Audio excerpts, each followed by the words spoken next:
सोलन शहर के साथ लगते सलोगड़ा क्षेत्र में डंपिंग साइट पर फैले कूड़े की वजह से इन दिनों स्थानीय लोगों का वहां पर रहना मुश्किल हो गया है। बारिश होने के चलते यहां पर दुर्गंध बढ़ चुकी है। ऐसे में NH5 पर गुजरने वाले वाहन भी इसकी चपेट में आते हैं और उन्हें भी दुर्गंध का सामना करना पड़ता है। वहीं दूसरी ओर करीब 1 माह से दुर्गंध आने की समस्या यहाँ पर चली हुई है, जिस कारण स्थानीय लोगों का यहाँ पर सांस लेना भी मुश्किल हो गया है। स्थानीय लोगों ने मंगलवार को भी इसको लेकर नगर निगम को लिखित शिकायत दी है। स्थानीय लोगों का कहना है कि सलोगड़ा में स्थित डंपिंग साइट में सही तरीके से प्रक्रिया नहीं किया जा रहा है, जिस कारण लोगों को यहाँ पर रहने में, काम करने में और यहाँ से गुजरने में भी काफी दिक्कतों का सामना करना पड़ रहा है। लोगों का कहना है कि बच्चे बूढ़े खासकर इससे ज्यादा परेशान हो रहे हैं, क्योंकि उन्हें सांस लेने में दिक्कत का सामना करना पड़ रहा है। उनका कहना है कि नगर निगम को वो कई बार इस बारे में लिखित शिकायत दे चुके हैं, लेकिन अभी तक कोई भी इसका समाधान नहीं हुआ है। उन्होंने नगर निगम से आग्रह किया है कि समस्या की ओर ध्यान दिया जाए ताकि लोगों को इस समस्या से निजात मिल सके। मेरा नाम विनोद है। हम काफ़ी सालों से यहाँ डंपिंग साइट या सलोगड़ा के आसपास रह रहे हैं। कुछ दिनों से यहाँ पे जो है डंपिंग को जो है प्रॉपरली प्रोसेस नहीं कर रही है। इट्स ऑलमोस्ट अ मंथ और मोर देन दैट, 1 महीना हो गया या ज़्यादा। कचरे का ढेर आ रहा, पूरा पहाड़ इन्होंने यहाँ पे बना दिया है। इसके अगेंस्ट हमने ऑलरेडी जो है MC को रिटर्न वर्बल काफ़ी कंप्लेंट्स की है। जो हमारा डाटाबेस उसमें हमने रिटर्न कंप्लेंट्स अपनी 12 जून को की है, 23 जून को की है। आज भी हमने रिटर्न बाय पोस्ट हमने सारी कंप्लेंट्स भेजी है। वर्बली जो हम फ़ोन करके इन्फॉर्म करते हैं वो भी है, बट उसके बावजूद भी यहाँ पे कोई भी कार्रवाई नहीं हो रही है। They have put us on कि आप मर जाएं, मतलब इस तरह से यहाँ पे हालात हो गए। इतनी गंदी बदबू यहाँ पे है, रोज़ाना इस तरह से हाल रहते हैं कि सांस लेना मुश्किल हो गया है। हम तो as a adult we somehow are managing, but जो छोटे छोटे बच्चे हैं इस एरिया के, उनको बहुत ज़्यादा प्रॉब्लम हो रही है सांस लेने में। बट हमारे को ये समझ नहीं आ रहा है कि हम इस तरह से जो as a citizen we have a right to live, एक हमारा संवैधानिक ये हक है कि हमें जीने का हक है, तो हम उसके अगेंस्ट जो है एक MC यहाँ पे जो क्रिएट की गई है उसको कंप्लेंट करते हैं। बट हमारा पॉइंट ये कि उसके ऊपर कोई भी एक्शन क्यों नहीं लेते हैं। मतलब अगर इसी तरह से उन्होंने डंप करना है यहाँ पे और इस तरह से इसको डालना है, तो what is the point of having a MC? ये क्यों इस तरह से लोग बनाएंगे इतने? इस तरह से जो जनता का पैसा इकट्ठा टैक्स के रूप में इकट्ठा कर रहे हैं, उसको कहाँ डाला जा रहा है? ये प्रॉपरली बिल्कुल भी प्रोसेस नहीं हो रहा है। हमारा पॉइंट यही है कि इसके ऊपर कुछ एक्शन लिया जाए। हमने ये स्वास्थ्य मंत्री जो हमारे धनराम शांडिल जी है उनको भी रिटर्न कंप्लेंट दिया था, बट हमारा पॉइंट ये है कि वो कोई भी एक्शन इस पर नहीं हो रहा है। अब हमारा जो पूरा जो आप बोलेंगे डिपेंडेंसी है वो मीडिया के ऊपर है। चौथा स्तंभ जो है संविधान का, हम चाह रहे हैं कि आप लोग के थ्रू अगर ये कुछ सुन पाए, समझ पाए, तो हमारी तरफ से वो एक बहुत बड़ा धन्यवाद होगा आप लोगों के लिए।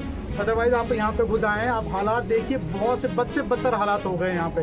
पानी जो है यहाँ से पूरा रस के बारिश होती है, पूरा रस के नीचे शो निकट जाता है, वैसा ही पानी कॉन्टेमिनेटेड सारे लोग पी रहे हैं। हेल्थ हैजार्ड है, बहुत ही ज़्यादा इन्होंने मुश्किल कर दिया है जीना। अधिकारी देखिए, हम जो CM हेल्पलाइन है, हम उस पर भी कॉन्टीन्यूसली जो है हेल्पलाइन के अगेंस्ट में कंप्लेंट्स देते हैं। उच्च अधिकारी, मतलब हमने देखिए जो यहाँ के MLA हैं उनको भी ये कंप्लेंट दे दी है, जो हमारे कमिश्नर हैं उनको भी कंप्लेंट दे दी है। रिटर्न में हमने DCG को भी लिख के दिया है कि हमारे को इस तरह की यहाँ पे समस्याएं हो रही हैं। तो जवाब आया कोई वहाँ से? कोई जवाब नहीं आया सर। हमारा तो भी ऑलमोस्ट शायद महीना से ज़्यादा हो गया है। हमारी कॉन्टीन्यूस हफ्ते में 2-3 बार ईमेल्स भी जाती है। हमने ये SP जो सोलन है उनको भी कंप्लेंट्स की है कि अगर ये इन्वायरमेंट में कुछ नहीं हो रहा है तो एटलीस्ट एक क्रिमिनल एक्ट, ये लोगों को मारा जा रहा है, उसके अगेंस्ट आप एक्शन लीजिए। बट पुलिस की तरफ से भी कोई एक्शन नहीं लिया गया अभी तक। देखिए, अगर इसी तरह से हालात रहते हैं और हमारी बातों के ऊपर कोई भी सुनवाई नहीं होती है, तो हम ज्ञापन देंगे DC साहब को। उसके बाद हमारी आगे का रहेगा रणनीति कि हम यहाँ पे चक्का जाम करें, इनकी गाड़ियों को ना आने दें और यहाँ पे इस तरह से ये डंप ना करने दें। इस तरह से तो ये भविष्य में यहाँ पे कोई भी सुनवाई नहीं होगी और हमारे जो ग्रामीण लोग हैं उनको इसी व्यवस्था में मरने दिया जाएगा। इसकी कौन जिम्मेवारी लेगा? कोई अकाउंटेबिलिटी नहीं है सर यहाँ पे। मैं गजेंद्र सिंह बोल, जैसा कि विनोद जी ने बताया, मैं इधर फैक्ट्री है वहाँ से मैं आया हूँ, तो बहुत स्मेल्स रहती है, फ्लाइज बहुत ज़्यादा रहते हैं, हमें बहुत दिक्कत होती है। हम जो है पेस्टिसाइड भी कराते हैं टाइम टू टाइम, पर बहुत प्रॉब्लम आ रही है। यहाँ पे रेजिडेंस एरिया है, फैक्ट्री है, पर कोई भी ध्यान नहीं दे रहा इसका, डंपिंग का बहुत बुरा हाल है। प्लीज़ मेरी यही रिक्वेस्ट है कि भी इसको सॉर्ट आउट कराया जाए। है यहाँ पे सर बहुत ही मतलब महीने से तो इतनी स्मेल आ रही है क्योंकि प्रॉपर डंपिंग एरिया इनका जो है ये बनाया हुआ है, यहाँ पे प्रॉपर प्रोसेस नहीं कर रहे। दवाइयाँ भी इवन ये पता नहीं बोलते छिड़कते हमें तो सर इसका कोई, आप देखोगे यहाँ पे हमारे घरों में छोटे छोटे बच्चे, इतनी मक्खियाँ हो गई ना सर इसी वजह से, और बहुत स्मेल है सर। तो हम ये चाह रहे हैं कि आप इसको अगर आप प्रोसेस इसे ढंग से किया जाए। मेरा नाम सुनीता ठाकुर है, मैं यहीं पास के गांव में रहती हूँ। जो ये यहाँ पे इन्होंने करा है कचरा वगैरह, इसके हमारे गांव तक प्रदूषण जाता है। हमारे जो बच्चे हैं, पर्यावरण है, जो हम पेड़ पौधे लगाते हैं उसको भी इसका बहुत सारा नुकसान है। तो हमने कई बार इसकी शिकायत करी है, पर इसका कोई किसी ने भी हमारे को सहयोग नहीं दिया। इसलिए हम मीडिया के थ्रू बोलना चाह रहे हैं कि आप हमारा सहयोग दें और इसको जो डंप करते हैं इसको अच्छी तरह, अगर यही करना है तो इसको डंप किया जाए या यहाँ से इसको उठा दिया जाए। सर मेरा नाम अजय खान शर्मा है, मैं पास के गांव में ही रहता हूँ।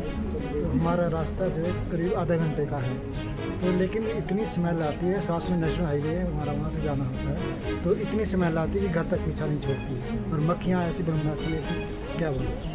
अभी हम पिछले साल भी यहाँ कोई ऑफिसर आए थे इनके, तो हम वहाँ गए थे, तो उन्होंने बोला कि हमारे को 2-3 महीने का टाइम दो, हम इसको पूरा अच्छी तरह क्लियर करेंगे, लेकिन उस पर कोई कार्रवाई नहीं हुई और आज तक यही, और ख़ासकर बरसात में जो है बहुत ज़्यादा स्मेल मारता है। तो हम यही गुजारिश करेंगे कि हमारी इसकी समस्या का समाधान किया जाए और तो हमारे को कोई और कदम उठाना पड़ेगा।